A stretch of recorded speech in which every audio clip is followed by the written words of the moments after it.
शिवसेना आमदार अपात्रता प्रकरणावर काल अध्यक्षांनी निकाल दिला। मात्र आता शिवसेनेचा निकाल दिल्यानंतर राष्ट्रवादी काँग्रेस पक्षाच्या दोन्ही गटांनी दाखल केलेल्या याचिकांवर अध्यक्षांना निकाल द्यायचा आहे। सर्वोच्च न्यायालयाच्या आदेशानुसार नार्वेकर यांना 31 जानेवारीपर्यंत या याचिकांवर निर्णय घ्यावा लागणार आहे आणि ही कार्यवाही 6 जानेवारीपासून सुरू झालेली आहे।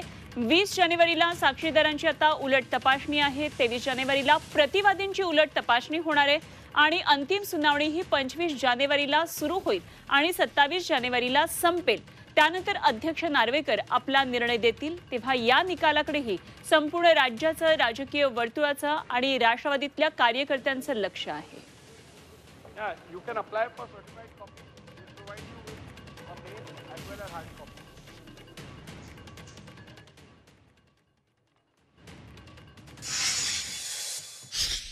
एकंदर दृष्टिकोन काय त्या कुणाच्याही केसमध्ये याच्यामध्ये न्यायावर, घटनेवर, सुप्रीम कोर्टाच्या जजमेंटवर आधार घेऊन निर्णय घेण्याच्या संबंधीची भूमिका या ठिकाणी दिसत नाही। हे इतरांना सुद्धा लागू होण्याची शक्यता नाकारता येते।